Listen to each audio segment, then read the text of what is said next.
안녕하세요. 밤라디오 민준에 오신 것을 환영합니다.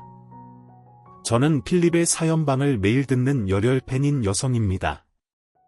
저는 어릴 때부터 외로움을 많이 탔기 때문에 남의 이야기를 듣는 걸 참 좋아해요.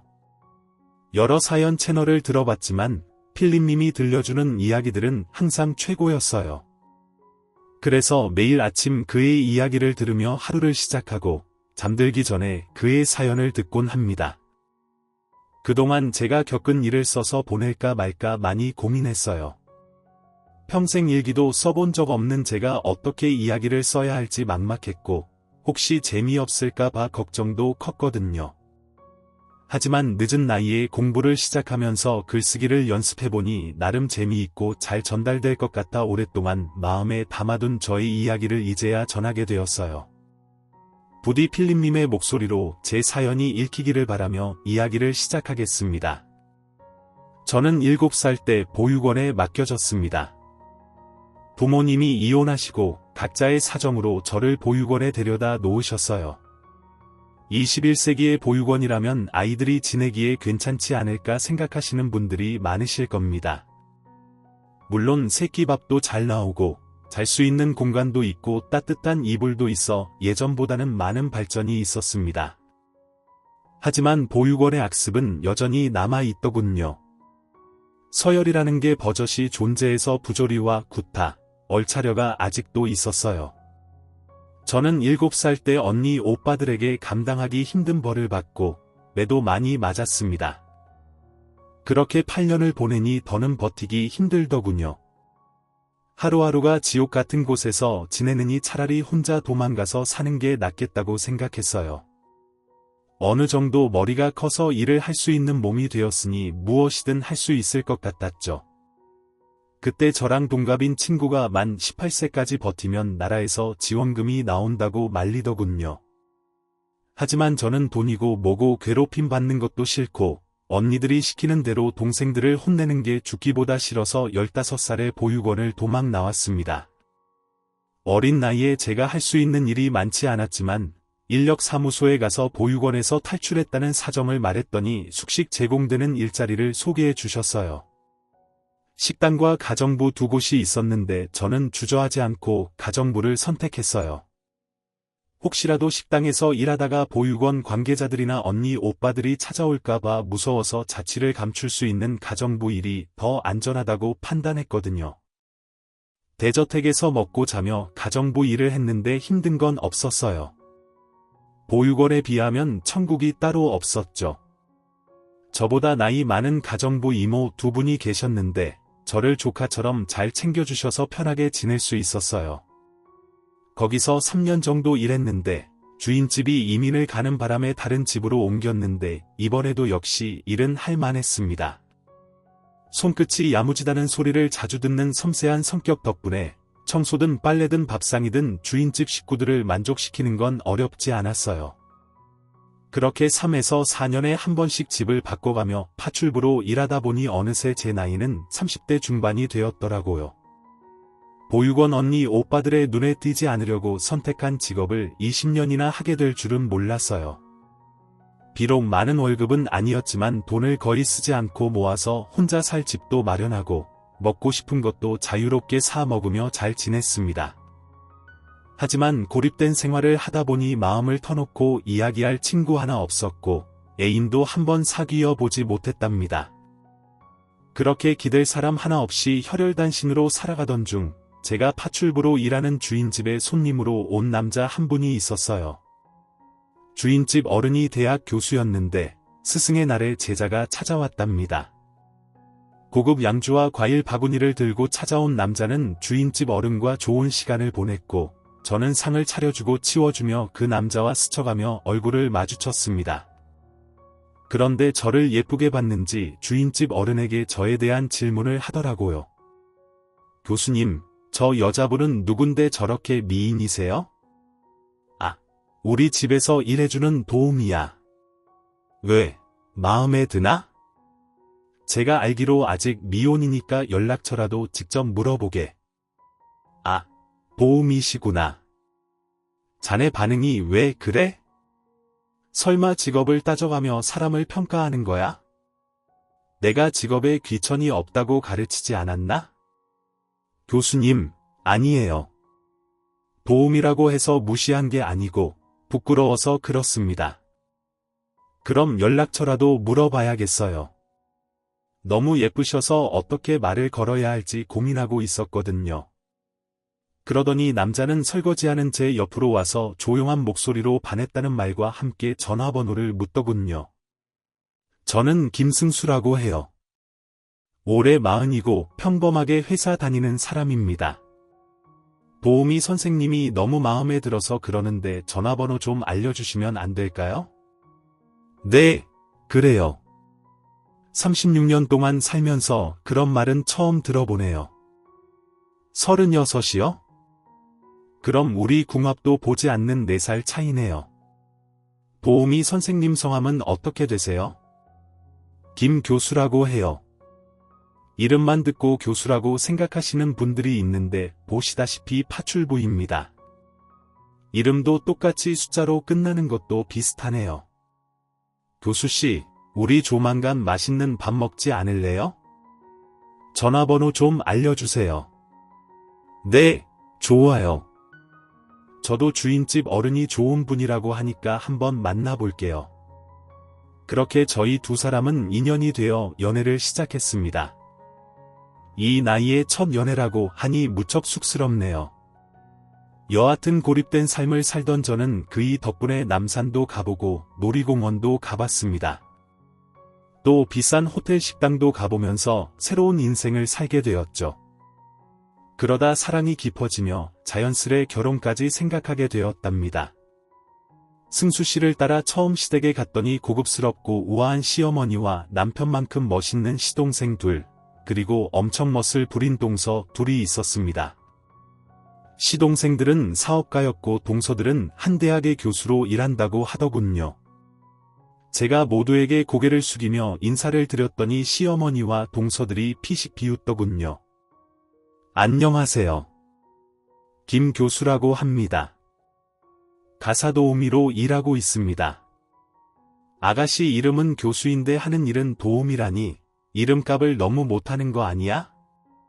교수 이름을 달고 파출부라니 내 평생 이렇게 웃기는 상황은 처음이네. 그러게요. 우리는 진짜 교수인데 식모 이름이 교수라니 몰래카메라 아니에요? 진짜 웃기다. 아주버님은 어디서 이런 여자를 만난 거예요? 대기업 임원이면 수준 있는 여자를 만나야 하는 거 아닌가요? 진짜 어이가 없네. 우리 집안처럼 수준 높은 곳에 식모가 오다니. 하나님, 부처님, 이게 지금 말이 되는 상황입니까? 형님도 참, 설마 저 식모 아줌마한테 형님으로 모실 일이 오겠어요? 어머님, 이 결혼 허락하실 거예요?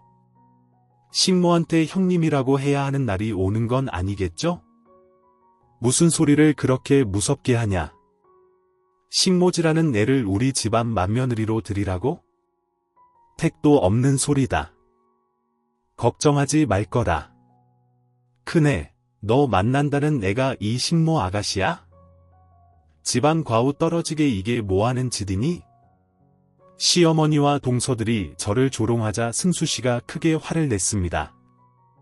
제수씨들이나 엄마나 말 조심하세요. 제가 사랑하는 여자입니다.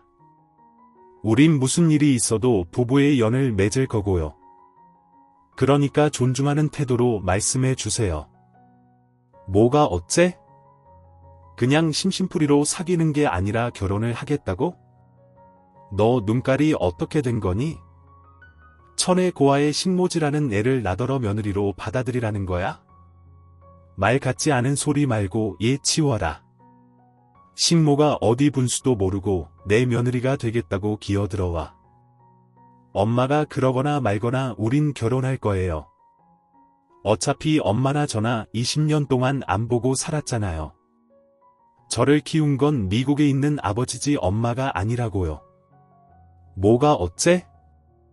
네 새엄마가 널 키웠다고 나더러 엄마 자격이 없다는 거냐? 꼭 틀린 말은 아니죠. 동생들은 엄마랑 살아서 고분고분하게 말을 들을지 몰라도 저는 아니에요. 저 하고 싶은 대로 할 거니까 반대하든 인연을 끊든 마음대로 하세요. 오늘 이런 식으로 제 애인을 대하는 걸 보니 예의를 갖추지 않으면 이 집에 다시는 오지 않을 것 같습니다. 승수 씨가 아주 세게 말했더니 시어머니와 동서들이 입을 다물고 아무 말도 하지 못하더군요. 그렇다고 저를 허락하는 분위기는 아니었습니다. 시어머니는 승수 씨가 결혼식에 시아버지가 오기로 했다는 걸 듣자 전원이 참석하지 않겠다고 하더라고요.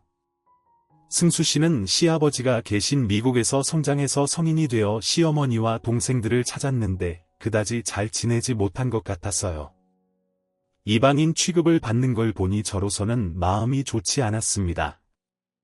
물론 저를 식모 어쩌고 하면서 흉을 보는 것도 몹시 화가 나기도 했고요.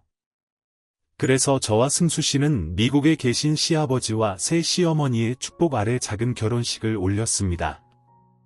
두 분은 제가 고아 출신에 20년 동안 가사 도우미 일을 했다는 말을 듣고 대단하고 자랑스럽다고 하셨어요.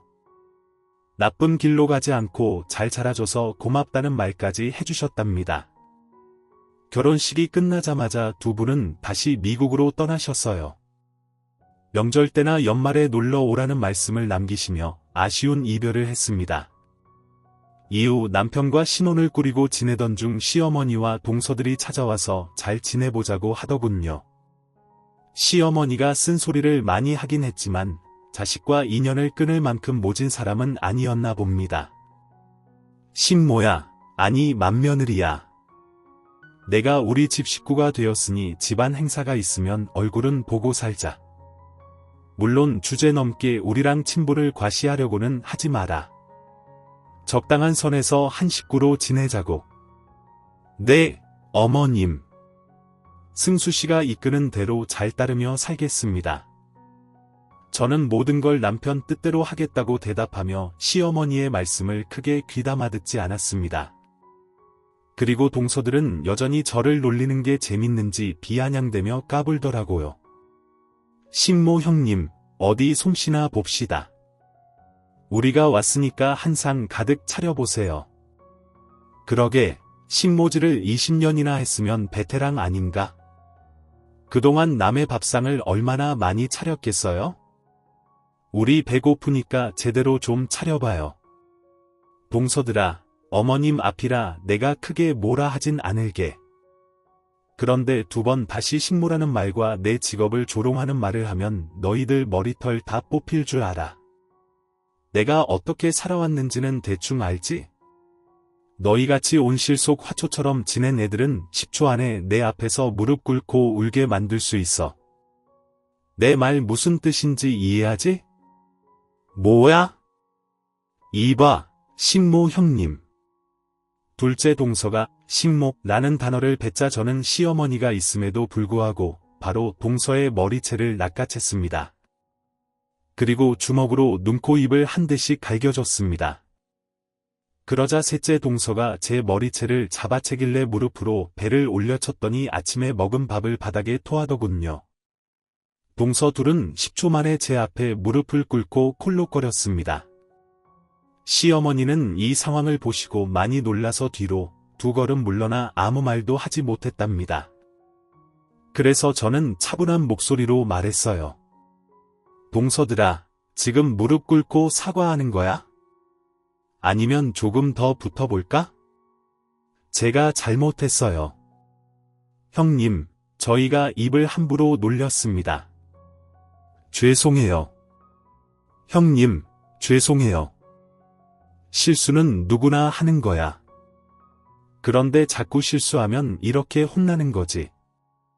이제 내가 어떤 사람인지 알겠지? 네, 형님. 조심하겠습니다. 그래, 그럼 일어나서 편하게 앉아. 밥 차려올 테니까 어머님이랑 쎄쎄쎄를 하든 수다를 떨든지 하고 있어. 어머님, 왜 이렇게 얼어 계세요? 정신이라도 하나 드릴까요? 아니다.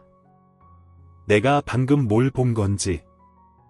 신모 아니 큰애야, 주방에 들어가거라. 우린 거실에서 TV나 보고 있을게. 그렇게 세 사람은 저에게 잔뜩 졸아서 정자세로 텔레비전을 보며 기다리더군요. 30분 뒤 제가 차린 밥을 먹고는 조용히 퇴장했답니다. 이때까지만 해도 시댁과 잘 지낼 수 있을 거라는 생각을 했는데 그건 저의 착각이었습니다. 얼마 뒤 대학 교수로 일하고 있는 동서들이 시댁에서 파티가 있다며 저를 초대하더라고요. 제 남편은 회사 업무 때문에 바빠서 참석하지 못해 혼자 가게 되었죠. 시댁에 들어가니 시어머니가 카드 한 장을 내밀며 말했습니다. 큰애야, 내가 오늘 수고 좀 해줘야겠다. 가서 장 좀 봐와라. 네 솜씨가 필요해. 아, 네네. 동서들이 파티를 한다고 하니 제가 도와야죠. 알겠어요, 어머님. 그래서 저 혼자 장을 봐오고 주방에서 파티상을 잔뜩 만들어 거실에 차렸습니다. 이윽고 동서들과 손님들이 집 안으로 들어왔습니다. 그런데 둘째 동서가 시어머니만 인사를 시켜주고 저를 가사도우미 취급하더군요. 이 아줌마, 상 다 차렸어? 이게 뭐야? 그냥 집밥을 차리면 어떡하나? 내가 파티하는 날이라고 했잖아. 아줌마, 한식집 안 가봤어? 내가 오늘 얼마나 귀한 분들을 모셔왔는지 알아? 호텔 한정식 이상으로 차려야지. 이거 다 치우고 새로 차려와. 실무 수준이 뭐 그렇죠. 파티라는 걸 해봤겠어요? 그냥 돈 주고 뷔페나 부르시죠. 형님, 그래도 이 식모가 손맛이 좋아서 음식은 기가 막히잖아. 이 식모, 어딜 보고 있는 거야? 빨리 주방으로 들어가서 스페셜한 것 좀 만들어 와. 두 동서와 시어머니는 미리 짰는지 저에게 반말을 찍찍하면서 식모 취급을 하더군요. 기분이 몹시 나빠서 엎어버릴까 하다가 손님들 앞에서 그런 행동을 할 수 없어 꾹 참고 다시 주방으로 들어갔습니다. 그리고 제가 잘하는 음식 몇 가지를 해서 나갔더니 막내 동서가 주머니에서 10,000원짜리 한 장을 꺼내주더군요. 식모, 이거 봐봐. 이 전복 요리가 일품이네. 집에 갈 때 택시 타고 가. 아, 뭐 해? 식모한테 10,000원이면 큰돈 아니야. 주저하지 말고 얼른 챙겨 넣어. 이 무식한 아줌마야. 네, 사모님 고맙습니다. 이 은혜 반드시 돌려드릴게요. 10,000원, 아주 감사하게 값지게 잘 쓰겠습니다. 저는 이를 악물고 눈에서 레이저를 쏘며 동서를 노려봤는데 식구들은 지난번 저에게 얻어맞은 걸 복수하려는 건지 계속해서 식모거리면서 저를 조롱하더군요. 손님들이 모두 떠나고 상을 치우기 전에 한 소리 하려고 기다리고 있는데 시어머니와 동서들은 집에 들어오지 않았습니다. 동서에게 전화를 해봤더니 제주도에 가는 길이라며 저에게 집을 깨끗이 치우고 돌아가라고 말했답니다.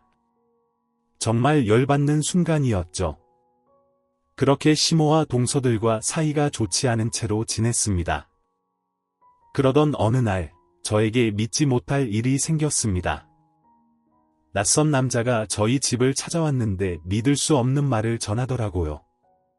김지수 씨 혹시 우리 보육원에서 지낸 적이 있으신가요? 저희가 찾고 계신 분이 맞는지 확인하러 왔어요. 그 순간 저는 16살의 버린 이름을 듣고 지옥 같은 보육원의 언니 오빠들이 저를 찾으려고 사람을 보낸 줄 알고 온몸에 소름이 돋았습니다. 그리고 다리에 힘이 풀려 주저앉고 말았어요. 당신 누구야? 누가 보냈어? 누가 보낸 건 아니고요. 전 사회복지사입니다. 우리 보육원에서 자란 김지수라는 이름의 여자를 찾고 있어요. 사회복지사 내가 그 보육원에 나왔는데, 아니 거기서 살다가 도망쳤어요. 이름까지 바꿔서 살고 있는데 어떻게 무슨 일로 찾아온 겁니까? 우리가 찾던 김지수 씨가 맞으시군요. 아, 교수씨라고 불러야겠죠. 보육원의 자료가 거의 없어서 찾는데 시간이 조금 걸렸네요. 지금 김규수 씨의 어머니가 애타게 찾고 계세요? 뭐라고요? 어머니 날 버린 그 여자를 말하는 거예요. 말이 그렇게 되나요? 그때는 어머님이 피치 못할 사정이 있으셔서 그러셨대요. 자세한 건 어머님을 만나서 대화를 나눠보시는 건 어떨까요? 30년 만에 날 찾고 있다. 웃기는 사람이네. 지금 날 찾으면 고맙다고 달려갈 줄 알았나 보지 이봐요. 내 말 똑바로 들어요. 나를 지옥으로 보낸 엄마라는 인간은 내가 죽어서도 용서하지 않겠다고 증오와 원망하면서 끝까지 살겠다고 전하세요. 저 김 교수 씨 잠깐만요. 어머님은 장애인이세요? 두 다리가 없으신 분이라고요? 그 말을 듣자 엄마가 저를 보육원에 데려다 줄 때의 모습이 떠올랐습니다. 엄마는 휠체어에 앉아 있었고 이모로 기억되는 분이 제 손을 잡고 데려다 줬었죠. 저는 장애인이라는 말에 머리가 깨질 듯이 복잡하고 아파왔습니다.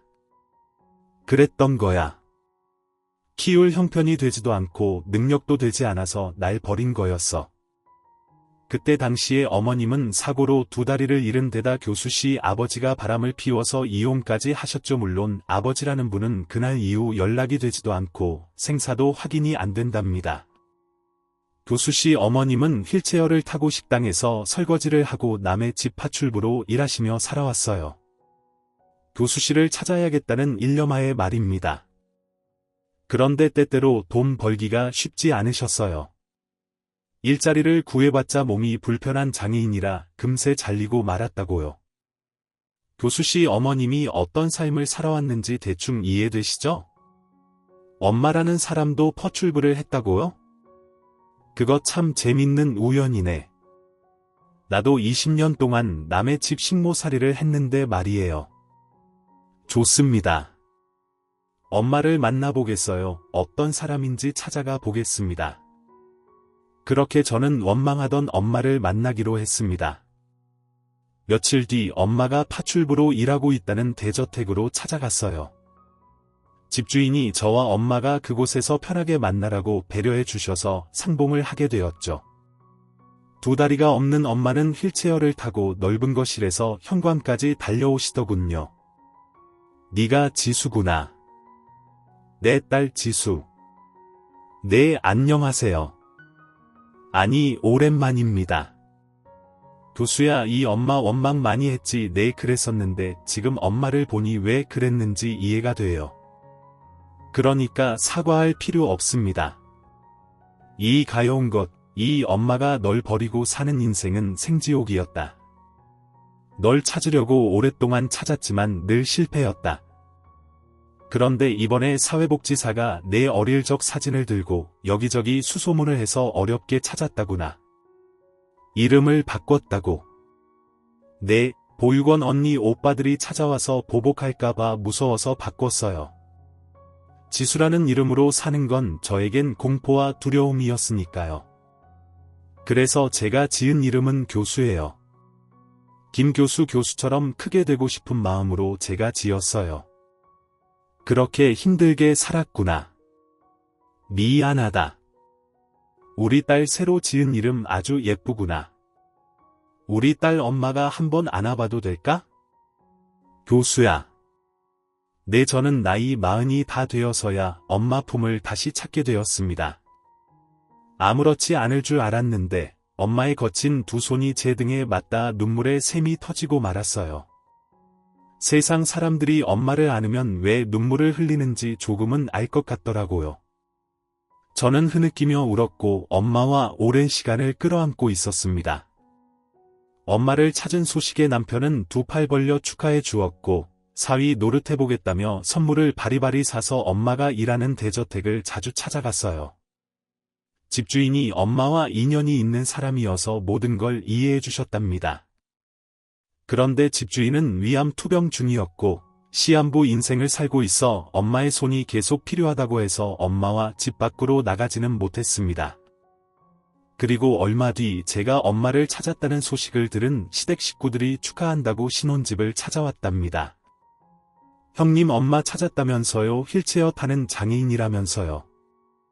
두 다리가 절단됐다고 7살 때 버린 엄마가 왜 다시 나타났대요?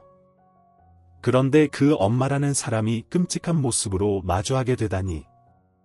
이건 무슨 드라마 같아요? 형님, 어머님, 이거 억지로 짠 막장 드라마 같지 않아요?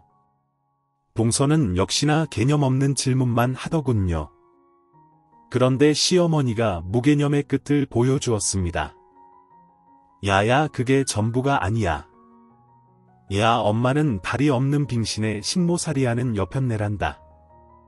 이게 말이 되니 우리 집안에 식모 며느리가 들어왔는데 그 M이라는 사람도 식모라는 게 난 이 말을 듣고 어찌나 소름이 끼치던지 아직도 닭살이 없어지질 않아. 둘째야, 대패 있으면 좀 가져와라. 어머, 진짜 닭살이 심하시네. 충격을 많이 받으셨나 봐요. 어머님, 그럴 만도 하죠. 형님이랑 제가 교수여서 집안 명성을 올려놨는데 갑자기 식물원에 맏며느리가 생겨서 가오가 푹 죽었잖아요. 야야, 큰애야, 너 어디 가서 우리 집 며느리라는 소리 하지 마라. 행여나 둘째, 셋째 애들 얼굴에 먹칠하는 일이 있으면 안 된다고. 교수 가족 중에 빙신이 있다고 하면 가오가 세 사람에게 화를 내봤자 통하지도 않을 것이고 제 감정을 소비하고 싶지 않아 한 귀로 흘려버리고 무시해버렸습니다. 저는 남편만 저희 엄마한테 잘해주면 되기 때문에 다른 사람들이 뭐라 말하든 상관하지 않았습니다. 그리고 시댁 식구들과 엄마가 만나는 게 싫어서 자리를 만들지 않았습니다. 그런데 얼마 뒤 엄마가 일하는 곳에 집주인이 돌아가셨어요. 시한부 인생이라고 하셨는데 오래 버티지 못하고 세상을 떠나셨더라고요. 저는 남편과 그분의 장례를 치러드리기로 하고 집을 떠났습니다. 교인은 돌아가신 분의 명복을 많은 사람이 빌어주면 좋지 않겠느냐며 시댁 식구들을 언급했습니다. 여보, 대저택 이모님도 한 식구인데 우리 식구들 부를까? 뭐 아니야, 됐어. 괜히 우리 엄마 보면 시비 거실 거야. 그리고 동서들이랑 어머님은 오늘 다른데 장례식 하신다고 했어. 그래, 누가 돌아가셨대? 나도 잘 몰라. 나더러 장례식장 와서 서빙하라고 하길래 그냥 무시해버렸지. 제수씨들이 아직도 그래, 아유, 이것들 진짜 개진상이네. 여보, 내가 대신 사과할게. 미안해. 당신이 왜 사과는 됐고 오늘 장례식 가서 도울 일 있으면 같이 잘 도와주기나 해. 그래서 저희 두 사람은 이모님의 장례식장으로 향했고 명복을 빌어드리고 저는 주방에서 음식을 준비하고 서빙했고 남편은 조문객들을 자리에 안내해주고 상주 옆에서 도울 일을 찾아가며 있었습니다. 엄마는 휠체어에 앉아 이모님의 영정사진을 보고 슬피 울기만 하셨고요. 한참 동안 일하다 늦은 밤이 되어서야 조문객들이 썰물처럼 빠져나가서 남편과 저 그리고 이모님 아들인 상주는 밖에 나가 바람을 샜습니다. 두 남자는 줄담배를 태우며 저더러 먼저 들어가라고 하더군요. 그래서 장례식장 안으로 들어갔더니 거기에 있어서는 안 될 세 사람이 서 있더라고요. 시어머니와 동서 둘이 와서 상주를 기다리고 있었습니다. 어머님, 동서, 어머님 연락 안 드렸는데 여긴 어떻게, 어머나 너 뭐니? 우리가 더 놀랐다. 내가 여길 어떻게 온 거야? 여기 개나 소나 들어오는 데가 아닌데 넌 돌아가신 분이랑 무슨 사이인 거야? 서 형님이 여기 왜 있어요? 설마 여기 휠체어에 앉아있는 아줌마가 형님? 네, 엄마 맞네. 우리 대학 이사장님 어머님의 집에서 일하는 신모가 형님네. 엄마 세 사람이 왜 이모님 장례식에 왔나 했더니 대학 이사장인 이모님의 아들이 동서들이 교수로 있는 대학의 이사장이었던 겁니다.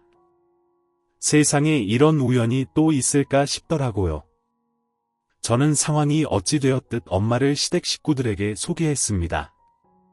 어머님, 동서들, 이쪽이 저희 엄마예요.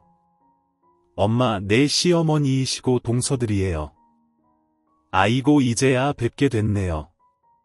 사돈, 여기서 반갑게 인사하긴 뭐하지만 만났으니 인사나 나눠요. 그리고 동서분들도 저희와 대단한 인연이네요.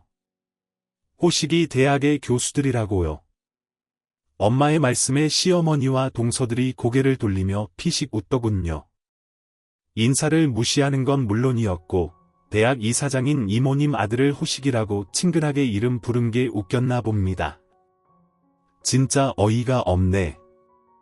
지금 우리 이사장님을 호식이라고 부른 거야. 식모 나부랭이가 주제 파악도 못하고 주인 이름을 그렇게 막 불러도 되나? 형님 이거 맞는 거예요. 저런 무식한 집안이 사돈이라니? 끔찍하다. 모녀가 식모 잘만 하는 무식한 것들이어서 말하는 것도 무식함 자체라고. 어디 감히 우리 이사장님 이름을 함부로 부르는 거야. 동서들의 막말에 이어 시어머니가 혀를 차며 말했습니다. 이봐요. 식모 아줌마 우리랑 사돈인 것도 개 쪽팔린데 내 며느리들 입장을 생각해 주셔야지. 아무리 이사장님이 친절하고 좋은 분이어도 그렇게 남의 집게 이름 부르듯이 호식이가 뭡니까? 하여튼 무식한 것들은 어디를 가도 티가 난다니까. 거기에다 두 다리 없는 빙신이 눈에 심하게 띄겠네. 어머님 동서들 입 조심해요. 엄마 비하하는 발언을 한 번만 더 하면 식구고 뭐고 없습니다. 가만히 있지 않겠다고요. 이 식모년이 어디서 큰 소리야. 애미나 딸년이나 남의 집 종노릇이나 하는 주제에 어디서 까불어? 교수야, 니년 이름이 교수라서 착각이라도 하는 거니? 네 교수 동서들이랑 동급이라고 생각하는 거냐고. 어머님 참으세요. 여긴 장례식장이잖아요. 무식한 년이 하는 말에 대꾸하지 마세요. 원래 자격지심 있는 것들이 저렇게 지랄하는 거예요. 틀린 말 한 것도 아닌데 말이에요. 그나저나 상준 이사장님은 어디 가셨지? 형님 그리고 사돈 아줌마 둘이 식무니까 우리 밥 좀 차려봐요. 밥 먼저 먹으면서 기다리게 뭘 그렇게 꼬아보고 그러세요. 식모 형님 식모 엄마랑 같이 식모 노릇 한다는 게 잘못된 거예요. 저는 세 사람의 막말과 조롱의 더는 참지 못할 것 같았습니다. 이모님 장례식에서 이러고 싶지 않았는데 짚고 넘어가야 할 것 같아 몸을 움직였어요. 먼저 양손을 뻗어 동서들의 머리채를 낚아채서 식당 바닥에 질질 끌어서 주방 앞까지 데려갔어요. 이 식무년아 지금 뭐 하는 짓이야? 이 또라이는 무식하게 힘만 세 가지고 형님 우리 인연을 작살 냅시다.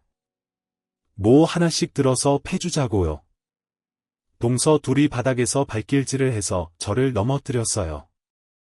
그 순간 시어머니가 광불하며 저를 공격하려고 하자 엄마가 휠체어의 버튼을 눌러 빠르게 달려가 시어머니를 밀쳐버렸답니다.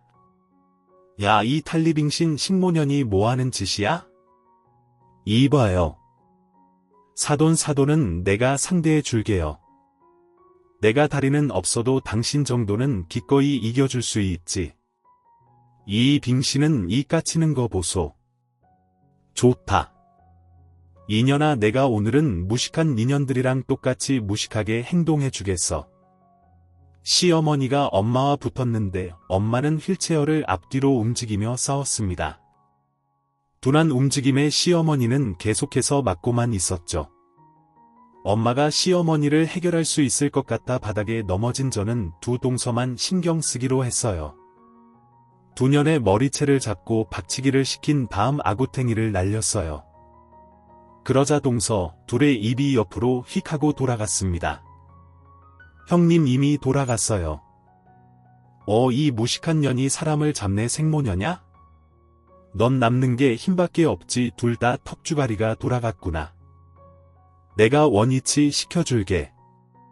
저는 두 주먹을 동서들에게 빡 소리를 내며 날렸고 돌아간 입이 제자리를 찾았습니다. 그리곤 벌떡 일어나 두 년의 머리와 몸을 사정없이 밟았습니다. 이러다 사람 잡겠네. 이 무식한 년아 할 짓이 없어서 장례식장에서 사람을 패냐? 형님 조금 있다가 이사장님 들어오시면 저 빙신할 만국 자르라고 해요. 그리고 인연도 혼내달라고 하자고요. 이 무식한 모녀는 이미 끝났어. 우리가 입을 뻥긋하면 어떻게 되는지 확실히 보여주자고. 이 식모녀나 너 대학 이사장이 얼마나 대단한지 모르지. 너랑 네 남편 놈도 사회에서 나고자로 만들 수 있다고. 내 말 한마디면 니들 인생은 다 시궁청으로 처박힌다고. 더럽게 말 많네. 알았으니까 일단 더 맞아. 아직 분이 풀리려면 멀었으니까 닥치고 맞으라고. 그렇게 저는 두 동서를, 엄마는 시어머니를 개패듯이 패주고 있었습니다. 이구 이모님의 아들인 대학 이사장님과 남편이 들어왔어요. 아수라판이 된 걸 보고 놀라더군요. 이게 다 무슨 일이죠? 개 교수 박 교수 거기서 뭐 하는 거지? 이사장님 이것들 좀 보세요. 무식한 식모년들이 오리를 패고 있다고요? 당장 저 다리 병신년 잘라버리고 인연이랑 인연, 남편도 사회생활 못하게 작살내주세요. 이사장님 오셨다. 이 무식한 년아 이제 그만해. 넌 이제 끝이야. 그러자 이사장인 호식이가 저를 보고 말했습니다. 누나 이것들이 누나랑 이모한테 뭐라고 한 거야? 식모년 다리빙신 무식한 년이라고 그리고 나랑 내 남편도 끝장내겠다는데 호시가 이모 장례식에서 이런 싸움을 벌여서 미안하다. 아니야 누나 괜찮아 다 때리면 말해줘. 그럴래? 그럼 조금만 더 팰게. 이사장님 왜 이것들 편을 들고 그러세요? 식모년한테 누나라니요? 이모라니요? 개 교수 저기 휠체어 타신 분은 내 진짜 이모고 니들 패고 있는 누나는 사촌 누나야. 우린 피가 섞인 가족이라고. 개 교수, 박 교수가 우리 누나 동서들인 걸 알았더라면 진작 혼 좀 내줄 걸 그랬네. 내 형한테 무기념한 대학 교수 둘이 누나한테 함부로 대한다고 들어서 찾아서 조어줄까 했는데 오늘이 날인가 보네. 엄마가 하늘로 떠나면서 일을 주신 모양이야. 이사장님 그게 무슨 그럼 저 늙은 타리빙신 식모가 진짜 이모라고요. 그래 우리 이모야. 연락 끊긴 지 수십 년 만에 우리 집에 찾아오셨다고. 그래서 시한부 엄마를 돌봐주신 거고 어떻게 이런 일이 그럼 우리 지금 조된 거예요. 확실히 알고 있네. 개 교수 자네 별명이 샤넬 교수라면서 학생들한테 샤넬백 요구하면서 학점 거래를 한다는 거 다 알고 있어. 언제 젖어줄까? 기회를 보고 있었는데 오늘이 그날이네. 그리고 박 교수 자네는 조교를 운전기사로 쓴다며. 그리고 자네 아들 숙제까지 시킨다면서 둘 다 실력 없으면서 왜 그렇게 갑질을 하고 산 거야? 이사장님 설마 저희를 파면시키려는 건 아니죠? 아니 샤넬백 받는 형님이랑 저랑 비교하시면 안 되죠. 저는 노동을 시킨 거지만 이 형님은 노골적으로 명품 가방을 사달라고 했다고요. 파면이 되더라도 이 현을백 밝히는 년만 잘려야죠. 2년이 지금 뭐라는 거야? 너 지금 날 배신 때리는 거야? 이게 키워줬더니 어디서 뒤통수질이야 닥쳐. 지금 둘 다 죽게 생겼으니 나라도 살아남으려면 사실을 전해야 할 거 아니야. 이년아 이년 봐라. 내가 학생들한테 돈을 갈취했냐? 지들이 사주고 싶어서 사준 거라 문제될 거 없거든. 그런데 너는 조교를 소처럼 부려먹고 노동력을 착취했잖아. 너야말로 파면당해도 싼 년이라고. 제가 공격을 멈추자. 동서 둘은 서로 머리채를 잡고 알아서 싸워주더라고요. 싸대기를 날리고 주먹으로 패고 발차기를 하고 난리도 아니었죠. 시어머니는 엄마의 조카가 이사장이라는 걸 알게 되자 바로 손을 바지 앞서로 모으고 엄마한테 고개를 숙였습니다. 사돈 몰라봬서 죄송합니다. 어마어마한 재력의 이사장님의 이모님이셨다니 제가 죽을 죄를 지었습니다. 죽을 죄를 지었으면 뒤져야죠. 내 이 개같은 년아, 당장 내 딸 앞에 무릎 꿇고 빌어. 엄마가 손으로 의족을 잡고 시모의 머리통을 날리자 제 앞에 쓰러졌습니다. 그리고 싸움박질하던 두 동서도 이사장인 호식이의 경고에 바로 무릎을 꿇었답니다. 세 사람이 제 앞에 나란히 무릎을 꿇은 거죠. 개 교수, 박 교수 그리고 사돈. 아 몰라 세 사람이 하는 것에 따라 우리 누나의 결정이 달라질 수도 있어. 누나가 니들을 봐주러 가면 봐줄 것이고 그게 아니면 인생을 조지게 해줄게. 파면으로 끝나지 않고 검찰에 고발해서 콩밥도 먹여줄 거야. 증거가 하도 많아서 어렵지 않을 거라고 호식이의 말에 겁을 먹은 두 동서는 제 앞에 머리까지 박으며 석고대죄를 시작하더군요. 시어머니 역시 집안의 과오를 살리고 싶었는지 두 동서를 살려달라고 빌었습니다. 우리 맏며느리 교수야 우리를 용서해 주렴 이렇게 빌 테니 교수 동서들을 교수형에 처하게 하지 말아다오. 교수야 형님 존경하는 형님 저희가 막말하고 무시했던 거 잘못했습니다. 진짜 무식한 건 저였어요. 이렇게 빌 테니 제발 이 사장님한테 말씀 좀 잘해주세요. 큰 형님 샤넬 교수는 잘라도 저는 살려주세요. 솔직히 잘못한 거로 치면 샤넬년이 100만 배는 잘못했잖아요. 저는 인연이 선동해서 맞잡고 친 것밖에 없다고요. 인연이 또 뒤통수를 치네. 야, 너 진짜 뜨거운 맛을 보고 싶어. 미친년 지랄하네. 조도 아닌 게 어디서 큰 소리야. 니년은 교수파면 당하는 거로 끝나지 않아. 샤넬백 처먹은 만큼 감옥에서 썩을 거라고. 내가 썩은 동아줄을 계속 잡고 있을 줄 알았냐 동서. 둘이 사과하다 말고 싸움질을 계속해서 제가 소리쳤습니다. 둘 다 좀 닥쳐. 똥 묻은 개가 겨 묻은 개 나무란다고 니들 하는 짓이 그래 보여. 내 눈에는 둘 다 똑같은 년이라고 세아가 그럼 나는 다르지 내가 이것들하고 연을 끊을 테니 너와 사부인 그리고 이 사장님과 한 가족으로 잘 지내보면 어떻겠니? 정말 판타스틱한 세 사람이네요. 서로 살겠다고 지랄들만 하시네. 이봐요. 어머님 제 남편이자 당신 아들은 진작부터 당신과 연을 끊고 싶어 했어요. 그런데 내가 어떻게 천륜을 끊느냐면서 말렸다고요. 그런데 이젠 말리지 않을 겁니다. 오늘 제 엄마한테 한 짓을 보니 절대 용서할 수가 없겠더라고요. 아시겠죠? 그리고 동서들 자네들은 어떻게 될지 예상이 되지 니들은 그냥 지옥행 열차 맨 앞 좌석에 태울 거야. 내 동생 호식이가 니들을 짓밟아줄 거라고 제가 결론을 내리자 세 사람은 오열하며 살려달라고 빌었습니다. 제 발을 잡고 아주 할뜰 기색이더라고요. 제가 내린 결론을 받아들인 호식이는 바로 전화 한 통을 하더군요. 그리고 얼마 지나지 않아 형사들이 장례식장 안으로 찾아왔습니다. 현일백 교수와 노동착취 교수를 바로 끌고 나가더군요. 두녀는 쇠고랑을 차고 경찰차를 타고 퇴장했답니다.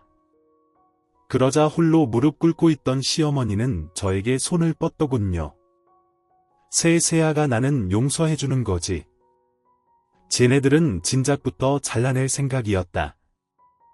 내 체면을 살려줄 사람은 맏며느리인 바로 너야 교수야. 이거 치우세요. 누가 용서를 해준다고 했어요. 그냥 좀 닥치고 그만 일어나세요. 제 남편도 당신이랑 연 끊겠다고 하잖아요. 호시가 사람 불러서 인연 좀 내 눈앞에서 치워줘라. 알아서 밖에 있냐. 동생의 부름에 건장한 남자 둘이 들어와서 시어머니의 팔다리를 잡고 차에 태우고 시댁까지 태워줬답니다. 그렇게 시어머니와 동서 둘을 완전히 개박살 내버리고 하늘로 떠난 이모의 장례식을 치렀습니다. 사흘 뒤 사촌 동생이자 대학 이사장인 호식이가 저에게 제안 하나를 하더라고요. 누나 이제라도 대학에 들어오는 게 어때? 지난번에 공부해보고 싶다고 했잖아. 내영도 누나가 똑똑한 사람이어서 아깝다는 말을 자주 했어. 모 대학 A 아서라. 내가 무슨 대학이니 그냥 남편 내조나 하면서 엄마랑 지지고 볶으면서 살랜다. 제가 공부를 하고 싶긴 했지만 엄두가 나지 않아 시작을 못하고 있어서 남편과 호식이가 여러 번 조언을 해줬답니다. 그렇게 거절했더니 이번에는 엄마가 부탁을 하더군요.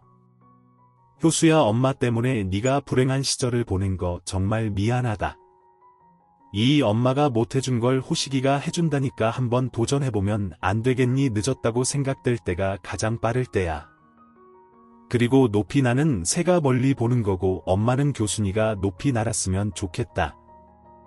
그럼 해보지 뭐. 엄마 소원이라는데 못 들어줄 게 뭐가 있겠어요. 대신 엄마도 우리랑 같이 사는 거예요. 이 못난 엄마를 받아주기만 하면 감사하지. 내가 못해준 거 앞으로 살면서 하나씩 해주고 살도록 하마. 그럼 이야기 끝났네.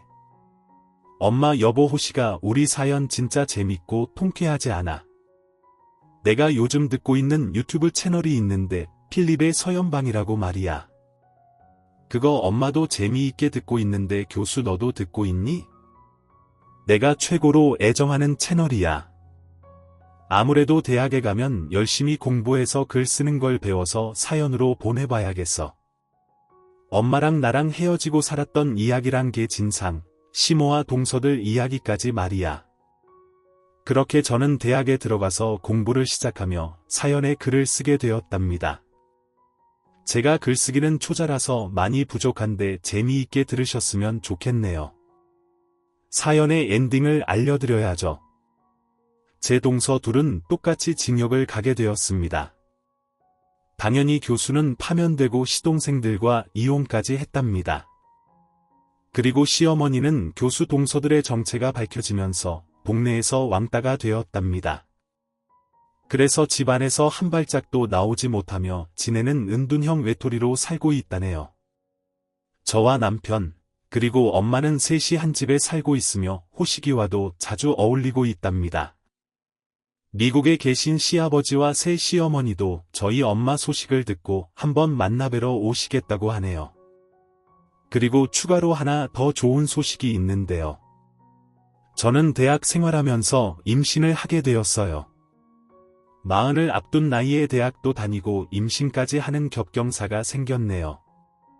그럼 여기서 끝을 내야겠죠. 여러분, 재미있게 들어주셔서 감사합니다. 모두 행복한 삶을 누리시길 기도하고 기원합니다. 안녕히 계세요. 오늘 준비한 사연은 여기까지입니다. 재미있게 들으셨다면 구독과 좋아요, 알림 설정까지 눌러주세요. 그럼 저는 다음 사연으로 찾아뵐게요. 오늘도 건강하고 행복하세요.